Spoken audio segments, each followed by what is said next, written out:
মিশকাতুল মাসাবি 1230 নম্বর হাদিস। আমার রাসূল সাল্লাল্লাহু আলাইহি ওয়াসাল্লাম বলেছে, দুই ব্যক্তির উপর আল্লাহ পাক রব্বুল আলামিন রহমত নাজিল করতে থাকে। কয় ব্যক্তি? আরো জোরে বলুন, কয় ব্যক্তি? এক নাম্বার হলো স্বামী, দুই নাম্বার হলো স্ত্রী।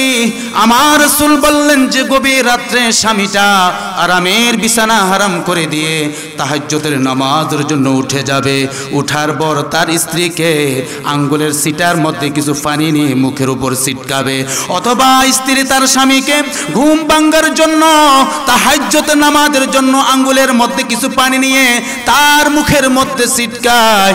আমার রাসূল সাল্লাল্লাহু আলাইহি ওয়াসাল্লাম বলেছে, তারা একে অপরকে ঘুম ভাঙার জন্য পানি ছিটকায়, আর রব্বুল আলামিন আসমান থেকে রহমত বর্ষণ করতে থাকে। আরো জোরে বলেন সুবহানাল্লাহ। এখন আমাদের দেশে স্বামীও নামাজ পড়ে না, স্ত্রীও নামাজ পড়ে না। স্বামী উঠতে চাইলে স্ত্রী উঠতে দেয় না, স্ত্রী উঠতে চাইলে স্বামী দেয় না। এরকম কম বক্ত গজারিয়াতে আছে না? নাই? আসেনি? নিজেও পড়ে না, স্ত্রীকেও পড়তে দেয় না। এরকম ভালো মানুষ আছে না?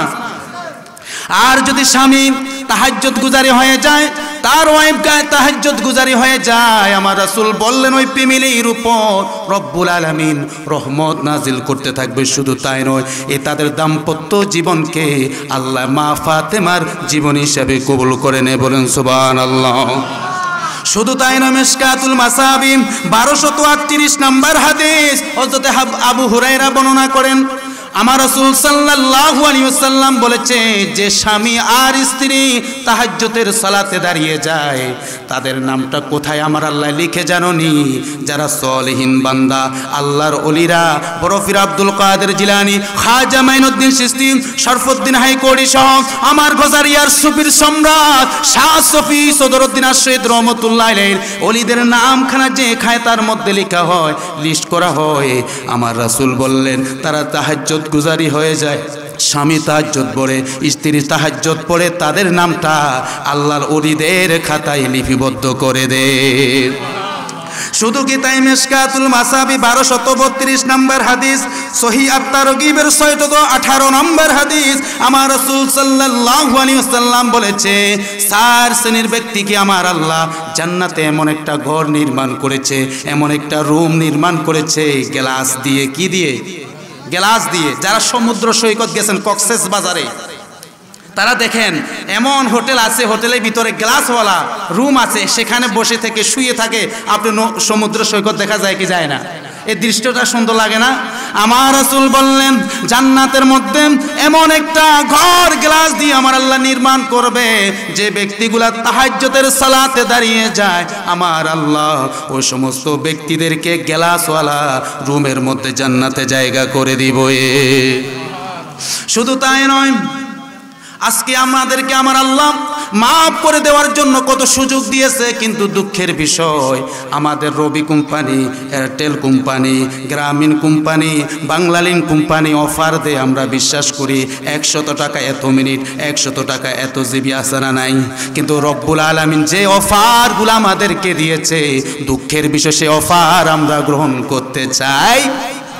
ও মুরব্বী বাবারা, সহিহ আল বুখারী 1149 নম্বর হাদিস। আমরা একটা ঘটনা শুনেছি। কি ঘটনা শুনেছি? আমার রাসূল মেরাজে গিয়েছেন, মেরাজ থেকে আসার পর হযরতে বেলালের কিছু বর্ণনা তিনি দিয়েছেন, মেরাজের বর্ণনা দিয়েছেন। বেলালকে বলেন, ও বেলাল, এমন কি নেক আমল তুমি করো যে নেক আমলের তোমার এত দাম, এত সম্মান আমি জান্নাত থেকে দেখেছি। বেলাল বললেন, ইয়া রাসূলুল্লাহ, ইয়া হাবিবাল্লাহ, ও দয়ার নবী, মায়ার নবী, আমি হলাম হাবশী বেলাল, আপনি হলেন সাইয়্যিদুল মুরসালিন, ইমামুল আম্বিয়া। আমি এমন কি আমল করি ইয়া রাসূলুল্লাহ, তবে একটা আমল আমি দায়মি ভাবে সব সময় করি, এই আমলটা আমার জীবনে আমি কখনো ছাড়ি নাই। আমার রাসূল বলেন, বেলাল রে, কোন আমলটা তুমি করো? ইয়া রাসূলুল্লাহ, ইয়া হাবিবাল্লাহ, আমার যখনই উযু চলে যায় আমি উযু করি, যখনই আমার উযু চলে যায় আমি উযু করি, উযু করার সাথে সাথে 2 রাকাত তাহিয়াতুল উযু আদায় করি। ইয়া রাসূলুল্লাহ, এইভাবে আমার যতবার দিনে উযু চলে যায় ততবার আমি উযুর 2 রাকাত নামাজ আদায় করি।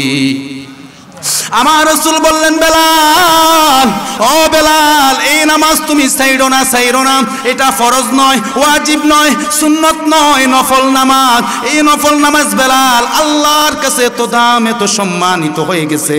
বেলাল, আমি জান্নাতে ঢুকলাম মেরাজে যাওয়ার সময়, জান্নাতে হাঁটতেছি, তুমি বেলাল জমিনের মধ্যে হাঁটতেছ, কিন্তু তোমার এই পায়ের আওয়াজ আমি জান্নাতে শুনতে পেরেছি। উজুর নামাজ পড়বেন তো ইনশাআল্লাহ? হ্যাঁ, আমাদের ভিতরে আছে উজুর নামাজ, আমরা পড়ি না।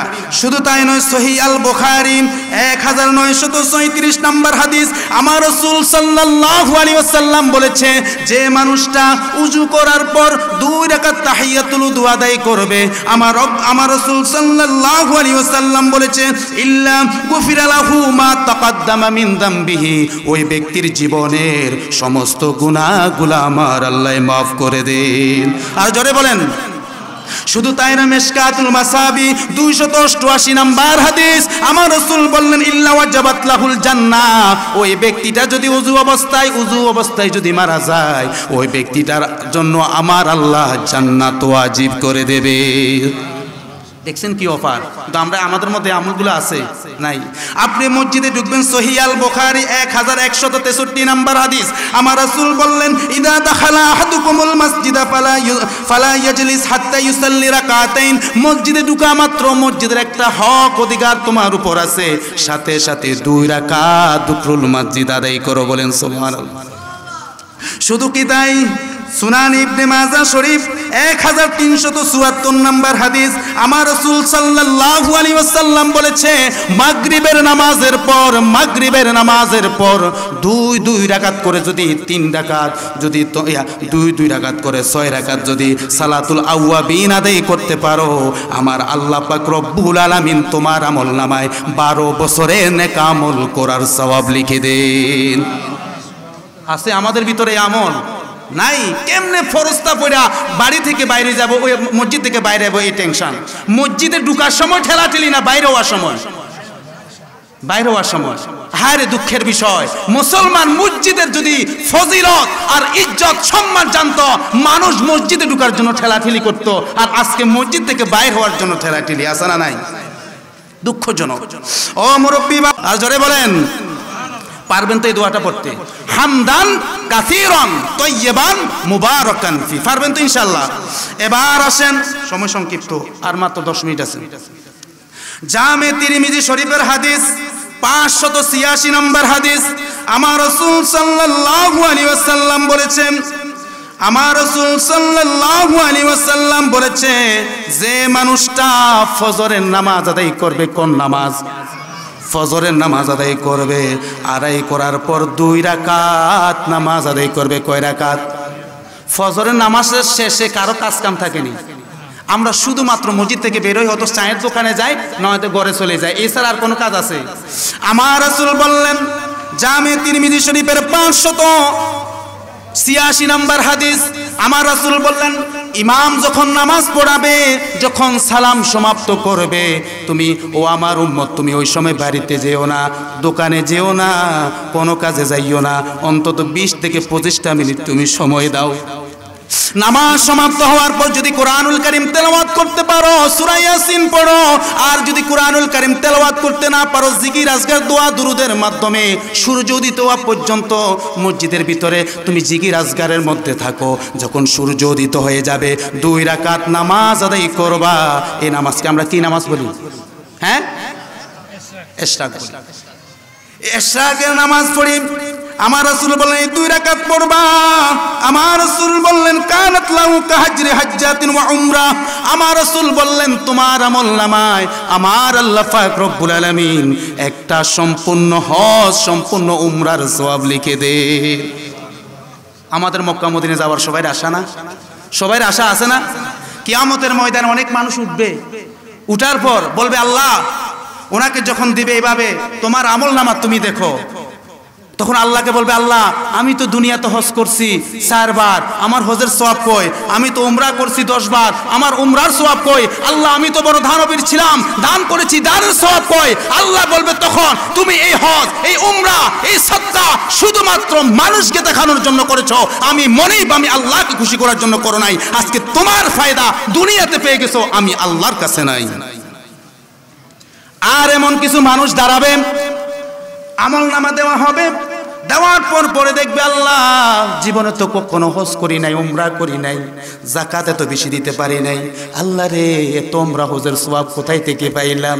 আমার আল্লাহ ওই দিন ফেরেশতাদের মাধ্যমে বলে দিবে, ও আমার বান্দা গজারিয়া শাহ সুফি হযরত সদরউদ্দিন আশ-শহীদ রহমাতুল্লাহ আলাইহি কমপ্লেক্সে মাহফিলে যখন এই তোমাকে যখন জানিয়ে দেওয়া হয়েছে ফজরের পরে 2 রাকাত নামাজ পড়বা, তখন তুমি খালিস হৃদয় নিয়া, খালিস মন নিয়া, ইখলাসের সাথে তুমি 20 বছর পড়তে পারো নাই, 1টা বছর পড়ছো, আর তোমার আমলনামায় প্রত্যেকটা রাকাতের বিনিময় একটা হজ, একটা উমরার সওয়াব লিখে দিলাম। আর জোরে বলেন। শুধু তাই নয়, ইবনে মাজাহ শরীফ 1380 নম্বর হাদিস, আমার রাসূল সাল্লাল্লাহু আলাইহি ওয়াসাল্লাম বলেছেন, কেউ যদি ফজরের নামাজের পরে 12 রাকাত, কয় রাকাত? ও বাবা, মাহে রমজান আসতেছে, এই ইবাদতগুলা এখন থেকে শুরু করেন। রমজানে একে কত? হ্যাঁ 70 তো আমরা বলি, কিন্তু আমার আল্লাহ এর থেকে আরো বেশি দিতে পারেন কি পারেন না? আল্লাহর কোনো কমতি আছে? আমার রাসূল বললেন, ফজরের নামাজ সমাপ্ত হওয়ার পর ও উম্মত বাড়ি করে এখন যাইও না, এই 20 মিনিট 25 মিনিট আল্লাহর ঘর এখানে তুমি অবস্থান করো, আর 12 রাকাত তুমি নামাজ পড়ো। কয় রাকাত? 12 রাকাত যদি নামাজ পড়তে পারো, আমার রাসূল সাল্লাল্লাহু আলাইহি সাল্লাম বলেছে, আমার আল্লাহ পাক রব্বুল আলামিন তোমার জন্য জান্নাতে একটা স্বর্ণ দিয়া ঘর নির্মাণ করবে। এই যে এত কথাগুলা বলতেছি, কোনটা কি বানানো চুরানো ঘটনা না হাদিস? হাদিস। আমার রাসূল বলেন, শুধু 12টা রাকাত পড়ো, তোমার জন্য আমি স্বয়ং আল্লাহ জান্নাতের মধ্যে আমি একটা স্বর্ণ দিয়ে ঘর নির্মাণ করব। সুবহানাল্লাহ বলবেন না? ঢাকাতে যদি আমাদের একটা বিল্ডিং থাকে, তার কত সম্মান না? আমাদের কত আশা না, যদি ধাগরমিয়াতে একটা বাড়ি থাকতো, ঢাকাতে একটা বাড়ি থাকতো, কক্সবাজারে একটা বাড়ি থাকতো, কত একটা নিজেকে গর্ববোধ মনে করতাম না? আমার রাসূল বললেন, ঢাকা শহরে, চিটাং শহরে কোথাও ঘর বানানো লাগবে না, আল্লাহর ঘরে যাইয়া এই 12 রাকাত নামাজ পড়ো, আমি স্বয়ং রব তোমার জন্য জান্নাতে আমি স্বর্ণ দিয়া ঘর নির্মাণ করে দেব।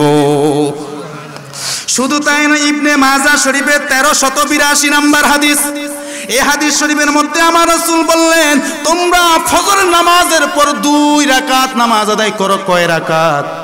2 রাকাত নামাজ পড়বা। আমার রাসূল বললেন, জুনুবুহু ওয়া ইন কানাত মিসলা জাবারিল বাহরি। আমার রাসূল বললেন, উম্মত রে, তোমার গুনাহ যদি সমুদ্রের পেনা পরিমাণও গুনাহ হয়ে যায়, সমুদ্র চিনেননি? হ্যাঁ, ছোটনি, হ্যাঁ বড়। বলেন, আমাদের যে কুয়া আছে, খাল আছে, এখানে সামান্য কুয়ার ফেনা গণনার মতো কোন মেশিন আসেনি। আর আমার রাসূল বললেন, তুমি যদি ফজরের নামাজের পর 2 রাকাত ইশরাকের নামাজ আদায় করতে পারো, তোমার গুনাহ যদি ওই পর্বত পরিমাণ ও সমুদ্র পরিমাণ যদি গুনাহ হয়ে যায়, আমার রব্বুল আলামিন তোমার গুনাহ মাফ করে দেবে। এটা কার কথা? আমার রাসূলের কথা। আপনি বিপদে পড়েছেন, সমস্যার মধ্যে পড়েছেন, আপনি 2 রাকাত হাজতের নামাজ পড়েন। কি নামাজ? হাজতের নামাজ। আবু দাউদ শরীফের 1319 নম্বর হাদিস, আমার রাসূল বললেন, যখন তুমি সমস্যায় পড়ে যাইবা, বিপদে পড়ে যাইবা, কারো কাছে কান্না করলে লাভ হবে না, কারো কাছে দৌড়াইয়া কিছু বললে লাভ হবে না, মালিককে সেজদা করে 2 রাকাত তুমি 2 রাকাত হাজতের নামাজ আদায় করে আল্লাহর কাছে কাঁদো, আমার আল্লাহ তোমার সমস্ত হাজতই পুরা করে দেবে। শুধু কি তাই, আমার রাসূল সাল্লাল্লাহু আলাইহি ওয়াসাল্লাম মিশকাতুল মাসাবির মধ্যে হাদিসটা এসেছে, সহিহ আল বুখারীর 6466 নম্বর হাদিস। আমার রাসূল সাল্লাল্লাহু আলাইহি ওয়াসাল্লাম বলেছে, উম্মত রে, ও আমার উম্মত, বেশি বেশি করে নফল আদায় করো। কেন আদায় করবা জানোনি? আমার আল্লাহর কাছে সবচাইতে ওই আমলটা বড় দামি, বড় সম্মানের, ইজ্জতের। কোন আমল? যে আমলটা ছোট হইলেও সব সময় যেটা করে, আমলটা যদিও ছোট, তো সব সময় করার কারণে আল্লাহর কাছে এটা সবসময় কি হয়? দামি হয়ে যায়। মুরব্বিরা আমার, জামে তিরমিজি 413 নম্বর হাদিস, আমরা যে নফল নামাজগুলো আদায় করতেছি, এই নফল নামাজগুলো আমাদের ভবিষ্যৎ, আমাদের পরকালে কতটুকু উপকারে আসবে জানেননি? উপকার কতটুকু আসবে জানেন? এই যে নফল নামাজগুলো যে বর্ণনা দিছি, বলেন এই যে ফজিলত বলছি, আল্লাহর কাছে কোনো কিছু কি কমতি আছে? আল্লাহ দিতে পারেন না? যদি হয়তো আপনি হয়তো 3 মাস পরে মারা যাবেন, আল্লাহ না করো তো আগামীকাল সকালে মারা যাবেন, আল্লাহ না করো তো আগামী শুক্রবার মারা যাবেন, কিন্তু আপনি যেটা দৃঢ়তার সাথে বিশ্বাসের সাথে আপনি মাত্র 3 দিন পড়ছেন, আমার আল্লাহ বলবে তুমি যে ইখলাস আর তোমার এই ইখলাসের সাথে সহি নিয়ত করে যে মাত্র 3 দিন পড়েছো, এই 3 দিনের কারণে অতীতের সব গুনাহ আমি আল্লাহ মাফ করে দিলাম। এই নফল নামাজগুলা আমাদের পরকালে কতটুকু উপকারে আসবে জানেন? আমার আল্লাহ সর্বপ্রথম নামাজের হিসাব দিবে। কিসের হিসাব? তিরমিজি শরীফের 413 নম্বর হাদিস, সর্বপ্রথম কিয়ামতের ময়দানে নামাজের হিসাব নেওয়া হবে। যার নামাজের হিসাবটা পাক্কা, তার অন্য হিসাব আস্তে আস্তে কমাই দিবে। সুবহানাল্লাহ বলেন। এবার আমরা যারা এসেছি সবাই কেউ হাত তুলে বলতে পারবেন নি, আমার জীবনে যেদিন থেকে বুঝ হয়েছে ওই দিন পর্যন্ত, ওই দিন থেকে আজ পর্যন্ত এক ওয়াক্ত নামাজও বাদ পড়ে নাই, কাজা হয় নাই? থাকলে হাত তুলেন। কেউ বলতে পারবেন? আমরা বলতে পারবো না, কোনো হুজুরে বলতে পারবে না যে বুঝ থেকে তিনি যতদিন বেঁচে আছে আমাদের জানা অজানা সত্যি আমাদের নামাজ বাদ পড়ে যায় না। কেউ আছেন 40 বছরে নামাজ ধরছেন, কেউ আছেন 23 বছরে ধরছেন, কেউ আমরা 7 বছরে ধরছি, কেউ 10 বছরে ধরছি, কিন্তু আমাদের এর ফাঁকে নামাজ ছাড় দেওয়া হয় না। আমার রাসূল সাল্লাল্লাহু আলাইহি ওয়াসাল্লাম বলে দিয়েছেন, কিয়ামতের ময়দানে সর্বপ্রথম 5 ওয়াক্ত নামাজের হিসাব নেবে। হিসাব নেবার সময় দেখবে আমার বান্দার ওই ফরজ দিয়া পার হইতে পারেন না। কি দিয়া? ফরজ যেটা আছে এটা দিয়ে পার হইতে পারেন না। তখন আমার আল্লাহ ফেরেশতাদেরকে বলবে, ও আমার ফেরেশতারা যাও যাও, আমার বান্দার আমল নামায় নফল নামাজ আসেনি। সুবহানাল্লাহ। দেখেন আল্লাহ কত দয়ালু, আমাদেরকে বাঁচানোর জন্য, আমাদেরকে কি করার জন্য? বাঁচানোর জন্য বলবো আমার বান্দার কোনো আমল নামায় কোনো নফল নামাজ আসেনি, সালাতুল উজুর নামাজ আসেনি, ইশরাকের নামাজ আসেনি, আওয়াবিনের নামাজ আসেনি, তাওবার নামাজ আসেনি। দেখো ফেরেশতারা বলবে, হে মালিক কিছু আছে, আনো এগুলা মিজানের পাল্লা ফরজের উপর টান দাও। এটা দেওয়ার সাথে সাথে তখন আমার আল্লাহ আপনাকে আমাকে বাঁচানোর জন্য নফল নামাজগুলা এনে ফরজের ঘাটতি পুরা করে জান্নাতি বানিয়ে দিবে। বলেন সুবহানাল্লাহ। 8টা বেজে গেছে। যাই হোক, এতক্ষণ পর্যন্ত আমি যে আলোচনা করেছি এটা সবগুলা যদি একসাথে করতাম তাহলে সহজে বুঝতেন। আমি যদি পুরো আলোচনাটা একসাথে করতাম তাহলে বুঝতে বেশি সহজ হইতো। আসরের পরে কেউ ছিলেন কেউ ছিলেন না, এই জন্য এখন যারা শুনছেন এরা মনে করতেছেন হঠাৎ করে এটা কি আলোচনা। কিন্তু এই যে 20 মিনিট যে কথা বলছি, এই 20 মিনিটে কমপক্ষে 30টা হাদিস বলছি। কয়টা হাদিস? হাদিস। তো এই যে কথাগুলো বলছি এগুলো কোনো আমার বানানো চুরানো কথা নয়, আমার রাসূল বলেছে, মেসেজ দিয়েছে আপনাদেরকে জানিয়ে দেওয়ার জন্য। আপনাদেরকে জানিয়ে দিছি, আমাকে আপনাদেরকে সকলকে আল্লাহ পাক রব্বুল আলামিন যেন বেশি বেশি করে নেক আমল করে আল্লাহর নৈকট্য সন্তুষ্ট অর্জন করে আল্লাহর গোলামি হওয়ার তৌফিক দান করুক সকলে। আমিন। ওয়া আখির দাওয়ানা আনিল হামদুলিল্লাহি রাব্বিল আলামিন। আসসালামু আলাইকুম ওয়া রাহমাতুল্লাহি ওয়া বারাকাতুহু।